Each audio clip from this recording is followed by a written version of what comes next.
শাশুড়ি চুলের মুঠি ধরে টানতে টানতে নিয়ে গিয়ে আবার মারছে। স্বামী আমাকে লাথি মেরে ছাদ থেকে ফেলে দেয়।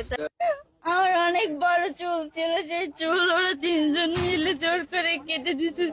আর তখন আমাকে বলছিল যে এরকম 3.5 লাখ টাকা লাগবে, আমরা বিল্ডিং করবো, 3.5 লাখ টাকা লাগবে। আমি ম্যানেজ করে দিছি, আমার বাবার বাড়ি থেকে এনে দিছি, ওরা নিছে যৌতুক সেটা।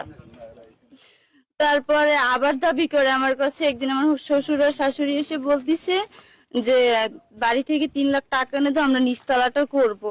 তাই আমি বলছি আমার বাবা রিক্সা চালায়, আম্মু গার্মেন্টস করে, আমাদের বাড়ি ঘর নেই, 3 লাখ টাকা আমরা কোথায় পাবো? তারপর তার ছেলে ছিল অফিসে, আমার শ্বশুর শাশুড়ি ফোন দিয়ে তাকে বাসায় আনে। সে বাসায় এসে আমার জিজ্ঞেস করে টাকা নাকি দিবা না, আমি বলছি না আমি দিতে পারবো না। তারপর আমাকে অনেক মারধর করে, মারার পর আমি আমার সন্তানকে নিয়ে যে নিচে নামছি সিঁড়ি থেকে, আমার শাশুড়ি চুলের মুঠি ধরে টানতে টানতে নিয়ে গিয়ে আবার মারছে। মারার পরে আমি আবারও জোর করে আমার সন্তানকে নিয়ে 0 পয়েন্ট অব্দি চলে গেছি। সেখান থেকে আমাকে আবার নিয়ে আসা হয়েছে। আমার স্বামী নিয়ে আসার পরে আমি ঘুমায় গেছি, আর আমার স্বামী গেছে বাজারে।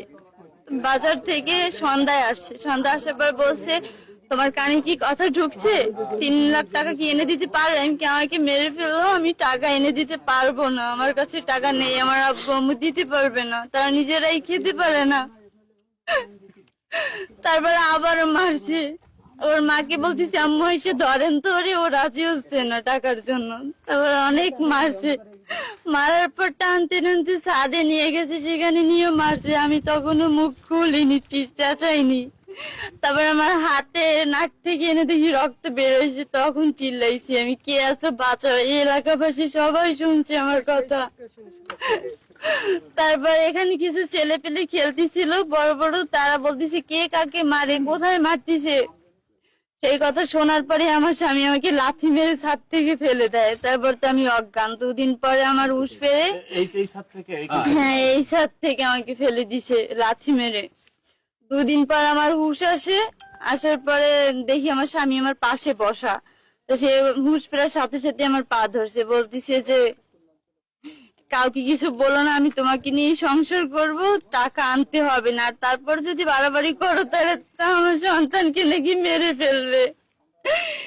আর আমার চুলও কেটে দিছে। এই যে আমার অনেক বড় চুল ছিল, সেই চুল ওরা তিনজন মিলে জোর করে কেটে দিছে। তারপর আমার স্বামী বলতেছে যে কাউকে কিছু বলো না, যদি বাড়াবাড়ি করো তাহলে সন্তানকে কিন্তু বাঁচতে দিব না আমি।